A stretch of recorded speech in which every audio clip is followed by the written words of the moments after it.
What up, y'all? There's a lot of things that has been affecting us as truck drivers out here. Shout out to the American Truckers United, bonehead truckers.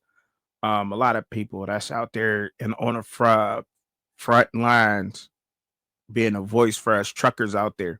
I know a lot of y'all may not know about this, but this means something to me, and I'm trying to push this message as far as I could push it. So if you would, please share this video because this has been affecting us truckers for some years now. Drivers who have been driving out here um and don't read, write, or speak English. And it has been affecting the industry sometime. And believe you me, there's a lot of drivers out there who cannot speak English or cannot read a stop sign or read any signs for that matter. Construction zones, there's special instructions lit up on those boards and they can't read them. And they're on the side of your little cousin, your daughter, your mother, your grandmother, your grandfather, your loved ones.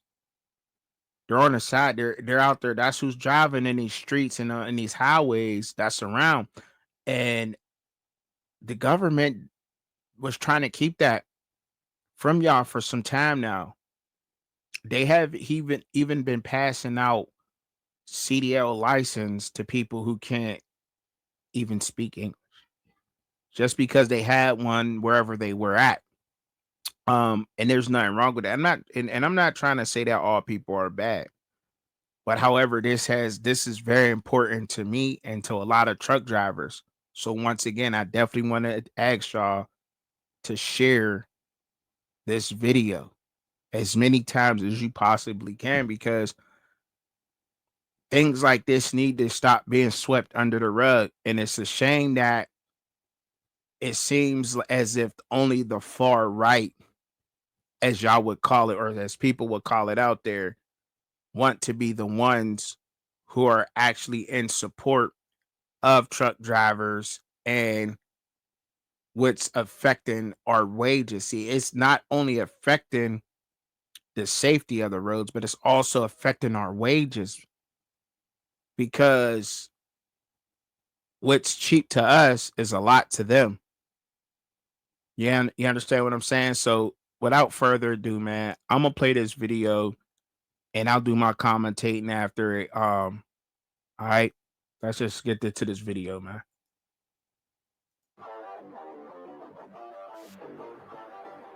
There's an industry-wide discussion right now that's taking place about two different groups of drivers. We have the American truck driver and the legacy American mom and pop small trucking company, and we have this new group of non-citizen foreign truck drivers who have taken over the industry. They're putting people out of jobs, they're having crashes, and there's no accountability. For too long, misguided policies have prioritized political correctness over safety of the American people. President Trump, if you listen to him, he says that he puts safety first, and he does. He also puts America first as well. That means ensuring that our roadways are safe. The president's recent executive order is a clear statement. We support America's truckers and will safeguard our roadways for our truckers and for the American people. This means enforcing common sense rules and removing unnecessary burdens that hinder our truckers' work. Chattanooga, Tennessee, 2 individuals killed. Thomasville, Alabama, a coach and young woman killed. Florida, 2 road surveyors killed. West Virginia, construction worker, 25 years old with a 5-month-old, run over and killed. Austin, Texas, on I-35, killed 5 people. And that one bail initially was $1.2 million and was reduced to $7,000 and is now out on bail. So it's these increasing, these were all listed within the last 45 days of happening. Wow. Last 45 days of happening.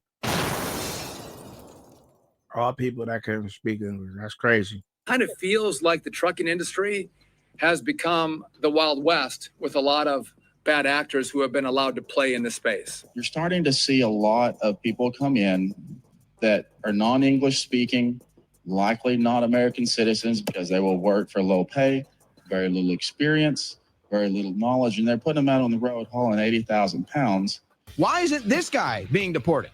Why aren't people crying for this guy who actually killed 5 people, an Ethiopian on a contract for Amazon? But no, this story gets even crazier. And Sarah Fields tried to source where this work is coming from. And if you go look at the thread, I'm not going to get into it now because I got callers on the line and other news, but you go look at the thread, looks like she might have found what we know is going on, where they have these hubs that are like hiring centers that the NGOs, they bring in all the non-citizens. They get to fast track a work visa, and then they can hire out this cheap labor for things like 18-wheeler drivers. Now, there's been multiple cases like this. Hang on, because I think people's heads are going to blow. Are you telling me that they allow folks that are not citizens of this country to come in and compete with American citizens as truck drivers in the United States of America? Steve, I get that same response from everyone I talk to. The public is vastly unaware that our highways are completely overrun right now with truck drivers operating on foreign commercial driver's licenses and what are now called non-domiciled CDLs, where our state DMVs are now issuing U.S. commercial driver's licenses to non-citizens. Wow. Wow. Wow. Wow. They got hubs where they're hiring people like this. And see, it's been an absolute lie that they've been saying about people who have been that there's been a driver shortage or some sort like that. There's been some kind of a driver shortage. And I'm like, there can't be a driver shortage because if you park after 5 o'clock, you're not finding a parking space, bro.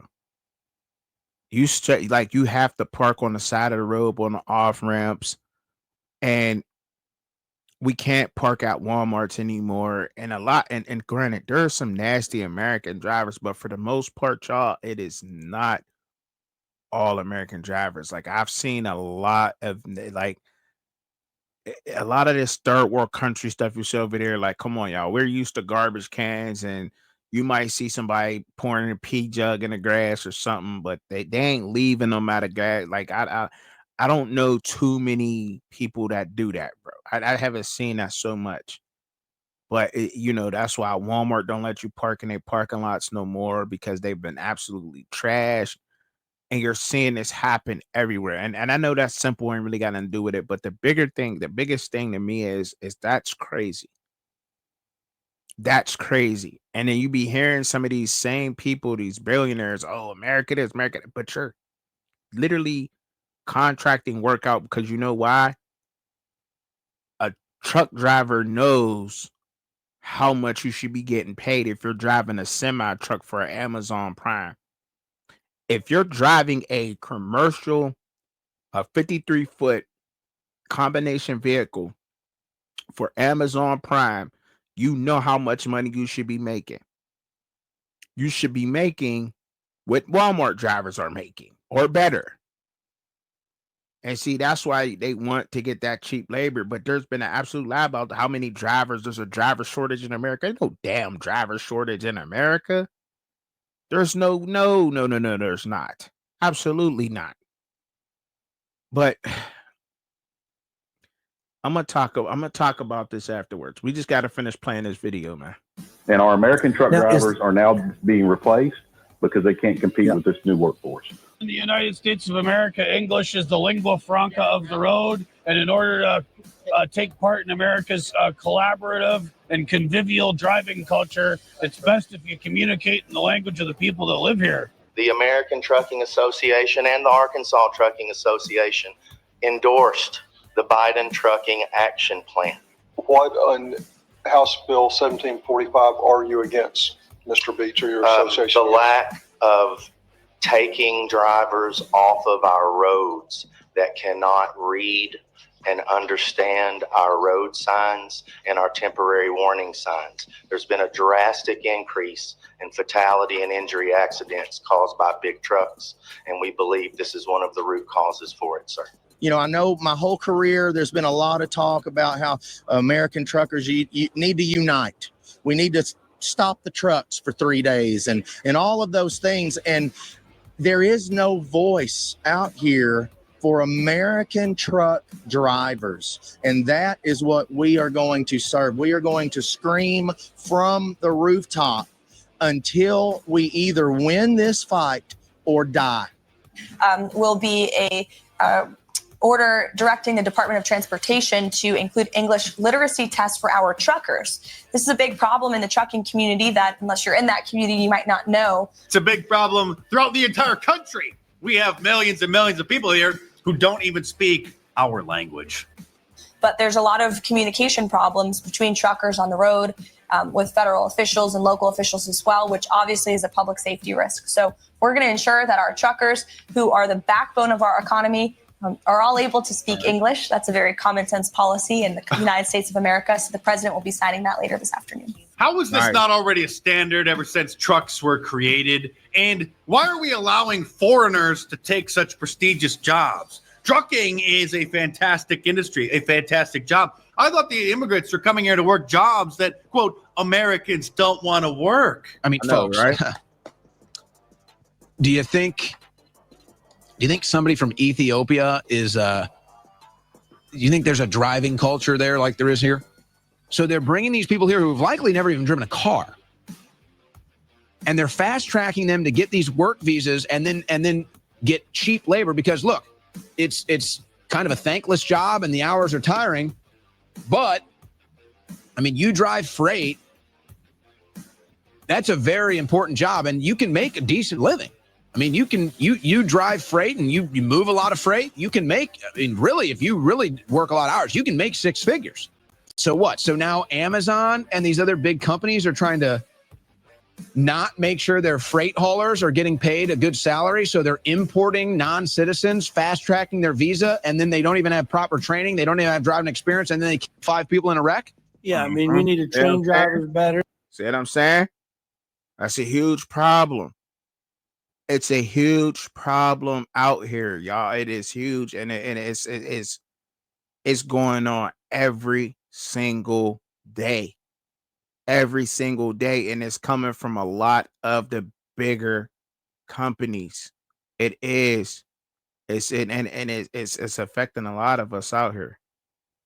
A lot of truck drivers, you know what I mean? Even if you own your truck, you probably do pretty well, but let's just be honest, like, even if you own your truck, the lanes aren't where they used to be. There's no more morning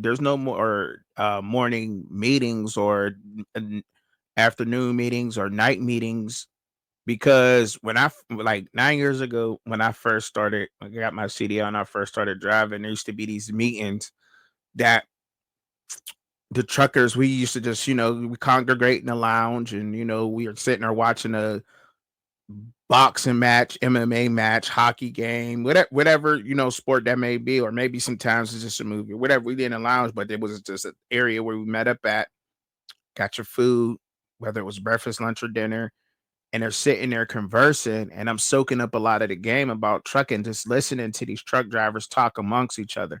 And it didn't matter who you were, what car you were, didn't matter. You's a truck driver. Okay, this load board is, they got this, that freight, but they want me to take this, and that's fuel. We ain't taking those. And they sitting there and they talking about this and they're talking through it. But nowadays, you always got to compete with a foreigner driver who's going to take that freight for so much more cheaper, because in all reality, their family is way overseas, to where our dollar means more. So they're cashing in $600. That's equal to $10,000, $15,000 over wherever they're at. And see, that happens too often. And what it does is it messes things up. Some of the brokers don't care, because they're getting their freight moved for cheaper. And all you're doing is fueling your truck, really, when it's all said and done. But that's why you're seeing so many broke down trucks on the side of the road. Pay attention to who's in these trucks, though. Pay attention, y'all. Yeah, see, that's the thing that people got to start looking at. Trucks pulled. There's so many trucks. Almost you can go in almost every state, and every day I see multiple trucks pulled over on the side of the road, blinking lights, hazard lights, not taking care of their equipment. The equipment is old, don't know how to work the equipment. Probably can't afford to do it because they're running loads for so cheap that they're really not even profiting. The couple bucks that you are getting off of it, they sending it back. So it's a lot of things that goes into this, man. And I must say that this is on point, man. This is on point right now. I must say. 100% to get them so they're better and safer on the highways. And I think we need to make the barrier of entry into trucking a little bit higher to where all these people aren't becoming motor carriers as well. We've seen an influx, especially since COVID, of a lot of people becoming motor carriers who don't really understand the business, and we don't even know where they're coming from. I also would add that I think that DOT or FMCSA needs to do some research and studies on non-domicile CDLs, because it seems to open the doors to flood the gates from foreign folks coming in here. And that's absolutely another thing too. And I know a lot of people, I know a lot of us out there know that too. When COVID hit, a lot of people jumped into the trucking game because that was a central job. And a lot of people, there was a lot of money to be made there, right? But they don't know nothing about the game. See, this is different. This ain't the block. You know what I mean? This ain't the block. This ain't where it just ain't, this ain't the average place where you could come in, and it's very much, like any other game, like, flipping houses, the housing market, you know what I mean? Like, there got to be a certain price that you can't go down because these are lanes. And see, what happens is people going to start running out, these broker companies are going to go start going broke, but they don't really care. They honestly don't care because they're getting paid to just play the middleman. That's all they're doing. And they're locking a lot of these trucking companies and contracts and saying, you have to go through my load board for the next 2 or 3 years. But the thing is that freight changes all the time. That freight changes all the time. If you can get a driver to drive you from Atlanta to Texas for $25, you're going to do that, right? But guess what? You pay for what you get sometimes. Your freight might not get there. Is an accident caused?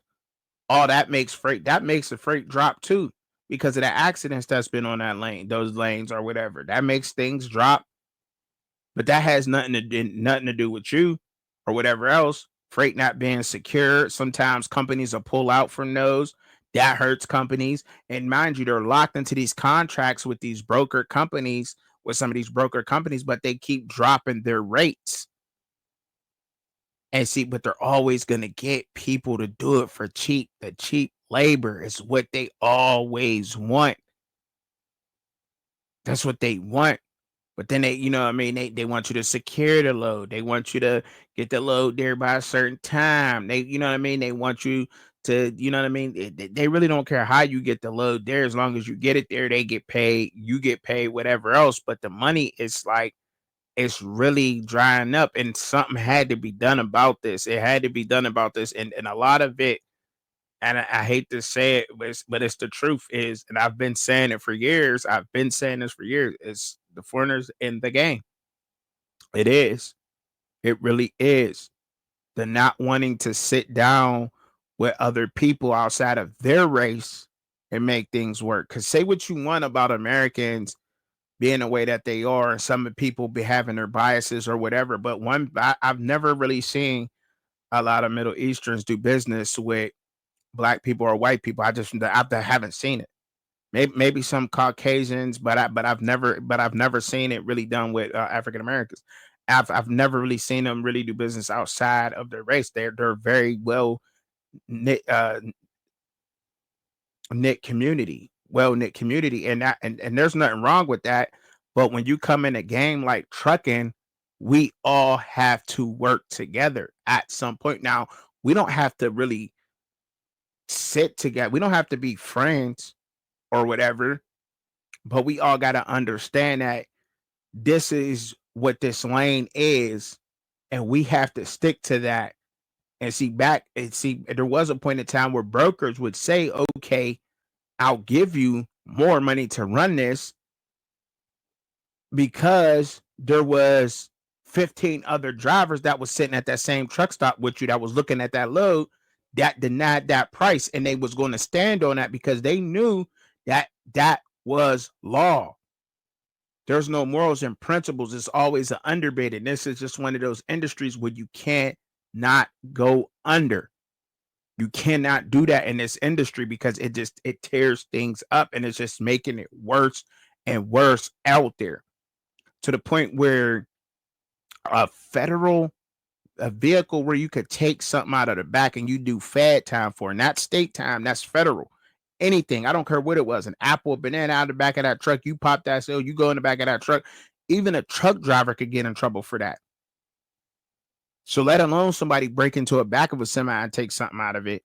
So there's a lot that goes into that, a lot that comes with that, but then there's not a lot to protect the American driver. And it's crazy. And it's crazy because whether we like it or not, we just can't go over to their countries and do whatever and say and whatever we feel like doing. There's a custom we have to get to, and we have to, and I must say, for that just alone, we have to stop being so soft when it comes to certain things over here, and we have to stand on that and believe in that, because if you go over to wherever an active fool outside of the US, you will be harshly penalized for that in that country. So why is it so we can't keep making things accessible here? Because if we keep making things too accessible here and we keep being too nice, we will turn into a third world country. That will happen. Believe that. That's why there's certain laws in place over where they're coming from to try to keep things intact, because things got so far out of hand. And if we can't do it in this, and if American government collapse, it's a wrap for us all. There's nothing else. So at what point do we stand up? And this is bigger than, and I know I'm talking about just trucking, but there's so much. It's so easy to obtain a US DOT number. Like you heard earlier in the video, they're passing out a license. Like what? No proper training? Like what? I trained for a whole year. A whole solid 12 months I was training. What are we like? What? Even when I had my permit, you know what I'm saying? Before I got my license, I had my permit. I was permit training for 3 months before I even took my permit test. Then I passed that. So that was 90 days. And then another 9 months on the road with a trainer driving, before I even went out on my own.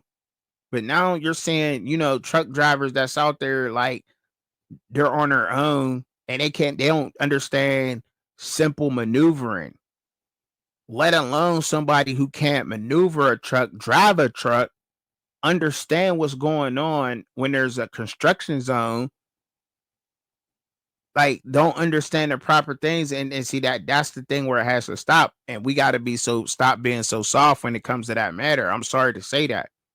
We just have to be, and we got to stand on that. And it just so happened to be that a lot of people came together for this. Both sides of the aisle came together on this, and they're trying to get a lot of this done. And Mr. Pugh, he's the president of the OOIDA, by the way, if y'all don't know who that is. From what enforcement tells us, some of them can't even speak English, and nobody seems to know who's getting these non-domicile CDLs. We looked in this ourselves.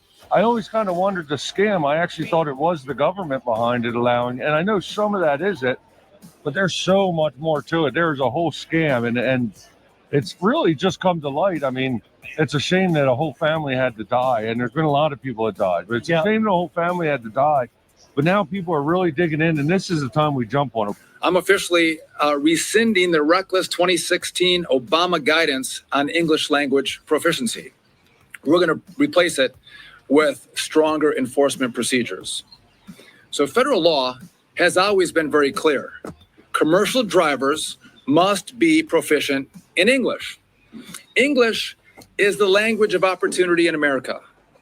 Allowing drivers who cannot read stop signs or understand police officers' instructions to operate an 80,000-pound big rig threatens the safety of every American on our roadways. There's numerous examples across the country where we've had people who are operating this kind of equipment who can't speak the language, and the results have been devastating and have taken the lives of so many American families. That's going to end right now. Instead, we are issuing new guidance that ensures a driver who can't understand English will not drive a commercial vehicle in this country. Period. Full stop. Enforcing out-of-service violations is about preventing tragedies and saving lives. So in accordance with the president's executive order, DOT is taking additional action. So number one, we're reviewing the security of commercial driver's license. Now, this is a state-by-state issue, but we do have a role, and we are reviewing the security procedures around how CDLs are given throughout the states. We're going to review non-domiciled CDLs, and we're going to improve verification protocols for both domestic and international credentials to ensure only qualified drivers are behind the wheel on American roads. The EO also directs the DOT to improve the working lives of truckers, which, by the way, I got to tell you, it's one of the most vocal groups of people I've heard from in my time at DOT. When they have an issue, they know how to use Twitter, they know how to use all social media. I hear from the truckers a lot, and this English language proficiency was one of the big ones. But they've also said the quality of life could be improved. You could help us out at US DOT to improve that for us. And that means looking at critical needs like truck parking, which impacts the lives of truckers every day on the road. Absolutely. There'll be more to come on this, but you can be assured that the DOT is committed to helping truckers and trucker safety. From not enforcing English language proficiency to broker fraud to non-domiciled CDLs, it kind of feels like the trucking industry has become the Wild West with a lot of bad actors who have been allowed to play in this space. We're going to end the play of bad actors, and we are going to support and encourage and prop up the great businesses, the great drivers, the great brokers that make this country work, that move our products, that make sure that we have a supply chain that functions and functions well in this country. That's right. That's right. The one thing as an African American driver, I would like to see myself or somebody else up there with the OIDA, pushing for that, and I'm sure that's coming. I'm sure there's a more qualified African American driver, maybe that's been out there, because these guys that's on the top of those boards, some of them's been driving for 20 or plus years, and they've seen a lot on this road. On the roads out here in America. So there's a lot more further way I could go. I would like to say that, but I do appreciate Mr. Pugh and the guys that are from OOIDA that is stepping up and trying to make things legitimate for us out there. I mentioned the truck parking thing, and I heard that at the end, because that's huge. There's nowhere to park your truck, especially in certain towns. Even if certain places can fit trucks, they don't want them near. You got to understand, we only get 11 hours to drive. After that, we got to move, and a lot of that has to do with a lot of these shippers and receivers. Their yards are big enough to hold trucks, but they don't allow you to park there overnight or to do your 10-hour reset there, and that has to stop. Especially at these distribution centers, that has to stop. That has to cease. Because they hold you there you could be at a distribution center for 4 to 5 hours, just sitting in your truck, maybe even longer than that. I've heard people say they've done whole 10-hour resets waiting to get loaded or unloaded at the distribution centers.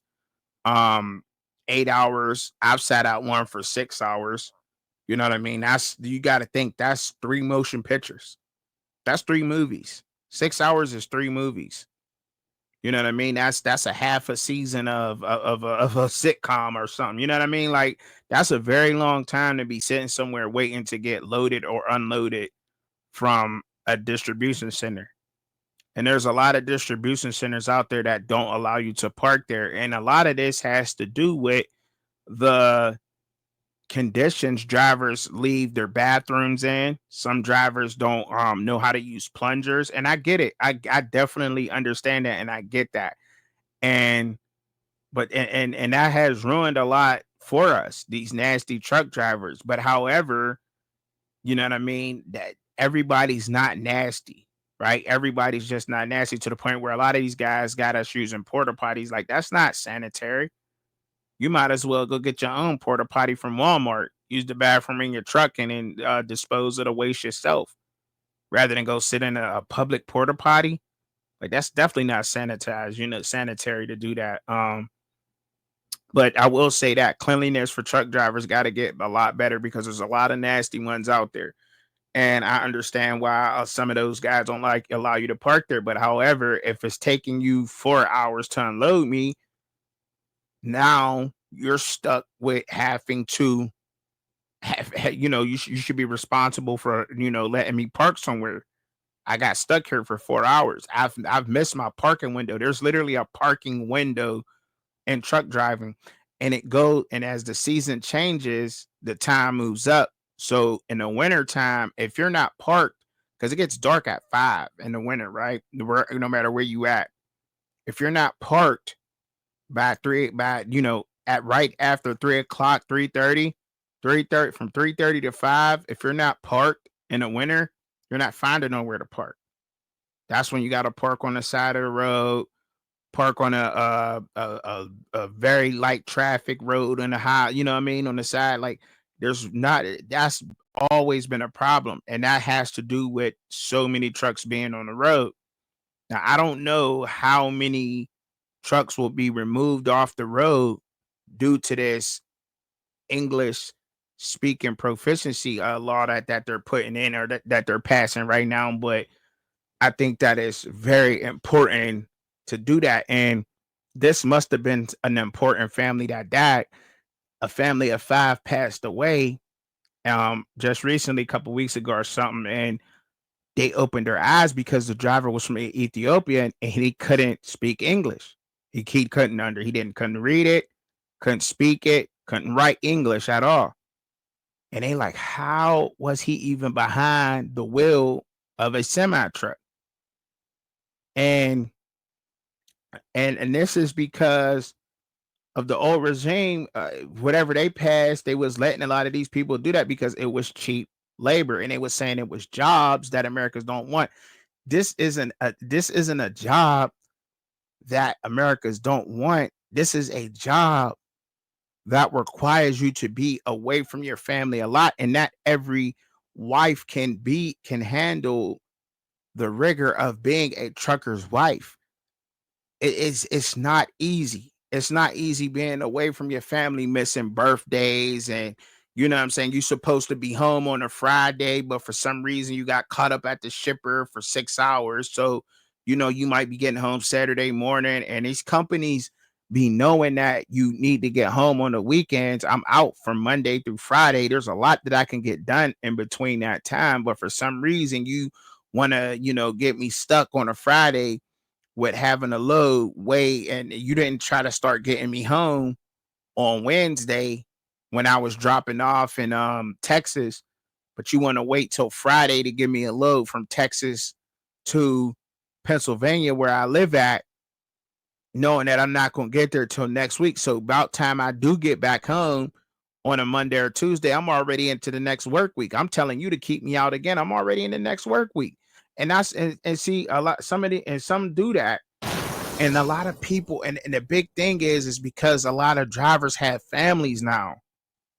The local jobs overwork you. They don't pay you nothing to have the local job, is why local jobs have a very extensive turnover, and the only local drivers that work. And that's why you see these guys, and no offense, because a lot of older people just can't retire. But if you've been driving truck for over 30 years, you should damn well be able to retire.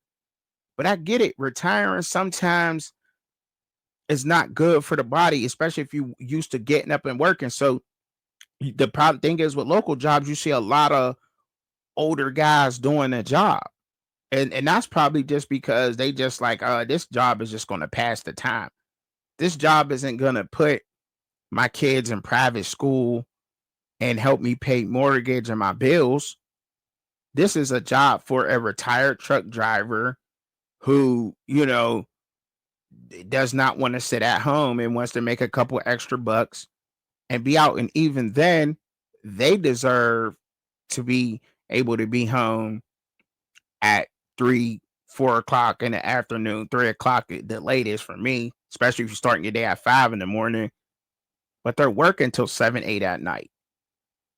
You know what I mean? And then trying to get up at 4 o'clock, you work until 7, 8 o'clock at night. Then you got to get home, eat, shower, do whatever you need to do when you get home, go to sleep, get back up. You get 4 hours of sleep, but then you got to go drive that vehicle. And sometimes the money's worth it, but then by the time that your body's spent, you're crushing your body. Like you don't have the stamina to keep up with that local job. A lot of it's not worth it to me, man. It just isn't. And then and then for the like I said, back to the over the road jobs, a lot of those jobs are to the point where like you don't get home when you need to. But that's the thing. And all I'm getting at is drivers do want these. A lot of people do want these jobs. It's just that the way that this industry works, it doesn't fit for a family man, and their local jobs just don't pay enough. But I have to do what I have to do as a man to take care of my family. So if that means that, you know what I mean, that sometimes you got to miss certain things, then oh, so be it. That's just the way me and my family work around it. And God is great because He's there for us. But this industry has went down tremendously. And back to what I was saying, like there are certain lanes that cost money in that travel. So for instance, I've talked about it before. Might be from Atlanta to Texas, from Florida to Texas, or Texas to Florida. That's a lane.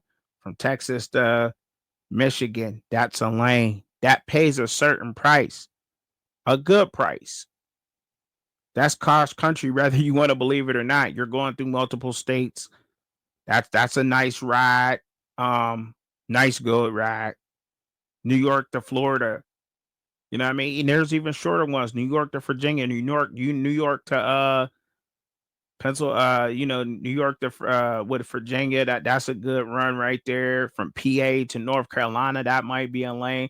Some of these lanes pay, but then you gotta take into effect they pay a certain amount. That might pay, I don't know, $3,000, but it might go down because the broker that you're in with, you're tied into it for 2 years. They started paying 3,000, but now they got a driver who's a foreigner that's saying, I'll do it for $1,500.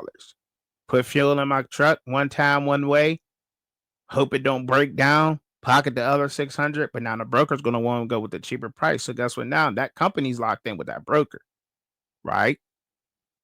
And now that since they already locked in with that broker, they gotta accept that price. And there's a lot of broker fraud going on too that they're working on. And really, I don't really know too much about the broker side of the business and dealing with the brokers because I've been a company driver. And when we did own a truck, my brother took care of a lot of the paperwork. I wish I would have paid attention to a lot of that, but I know it's a headache. And just watching what he was going through and all the stuff that, he had to go through and the hoops you got to jump through to get paid. You know what I mean? Knowing that you got the freight there, everything was good with it and everything else and certain loads, and you got to take it here and you got to get paid. You take the load to this company, but you got to get paid from a totally different company, and you got to call this company to get your money, but then they got to call this company to get you paid. and make sure you did the delivery. But then the company that you got paid from, that you had to get paid from, had nothing to do with the warehouse you delivered to, and the warehouse that you delivered to. Now you got to go through it. It's a lot of stuff, man. It's so much stuff in there, and that goes on out there, whether you want to believe it or not. I know it sounds like a lot, and you like, man, trucker, you capping. No, I'm not. This is the truth. There's a lot of this going on, and it's gotten worse because not only now do a lot of foreigners had truckers, but now a lot of them got broker agencies. Now a lot of them got broker agencies, and they're running these broker agencies, and they're buying them out, and you like, wow. You know what I mean? You try to talk to somebody, and they like, do you even understand what I'm saying? I keep telling you one thing, and you keep saying something else. So you don't even understand what I'm saying. You're just agreeing with me. Like it's bad out, man. Well, I'm glad that finally there's some people speaking out on it. I hate the fact that it took a family to lose their lives because let's call it what it is. A lot of people going to click off this video. Some people going not going to share it because it ain't got nothing to do with y'all. Y'all like, so what? Ain't got nothing to do with me. What do I care about truck driving? What do I care about what trucking talking about with that? It ain't got nothing to do with me. Not and until it affects your life. Don't nobody care about nothing that don't affect them. The one thing that affect everybody, I guarantee you, is if these trucks stopped moving for 1 week, would shut America down crazy. Crazy. It would set back America so far on how much we consume. Think about your favorite beverage, clothes, toothpaste, it would set you back so far. Companies back so far in 1 week of trucks not moving. 1 week, that's all it takes, just one. Then you will understand what it meant. People didn't really see that. They seen a taste of it during the pandemic. That was just a taste. And that was just a taste of it. Imagine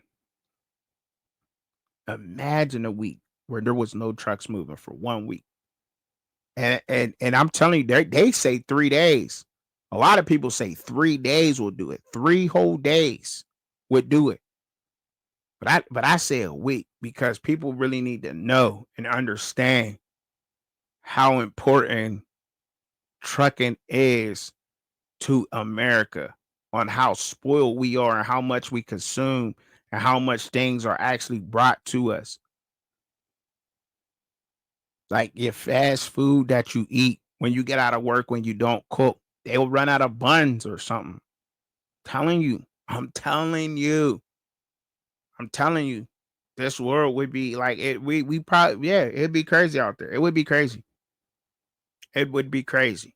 I almost want to do 2 weeks because I just want everybody to see like how much trucking means to this country and how important it is to respect it, respect the drivers, and for us definitely to be for our wages to be fixed the right way.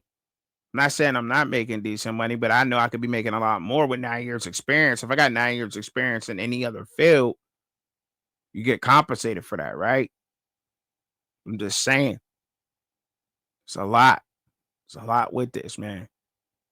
But that's all I got, man. It was mainly for y'all to see this video, for me not to put in my words. But a lot of this I've been saying. You could use periodically at things I was saying. I even made a video on Instagram before about it, and but it's all true. We all know that this is true, and there's a lot of the problems. And I think, and I don't think we're hard people to please. I think those are some of the main things right there. Making sure that the roads are safe is number one. Number two would be definitely broker transparency, I would say. And and 2B would be parking, truck parking. I think if you can do that, and of course the conditions, and I think what they mean by living conditions is that a lot of places don't offer showers. You know what I'm saying? A lot of places don't offer showers. Like definitely should be showers at a lot of rest areas. Definitely should be showers at rest areas. And there used to be that may have been a problem, but I think I need to bring those back. If the maintenance of it, I think they couldn't upkeep with that. But showers at certain places or whatever at that, like those are conditions that keep you comfortable out there and accessible. And if just having somewhere safe to rest your head at night is important for a truck driver. I can't imagine going to sleep on the side of the road. I never done it. Only when I was trained, I did it. And I told him how uncomfortable I was, my trainer, and he ain't never do it again. He was a very respectable guy, but he was an old school type trucker. That's what they do. The old school truckers, shout out to y'all. Cause y'all run them trucks until y'all got 1 minute left and y'all get to that nearest on ramp and y'all pull right over. That's it. They got their food in the back. They ain't worried about going no truck stop and eating. Got their PB&Js, bologna sandwiches, ham sandwiches, and they good.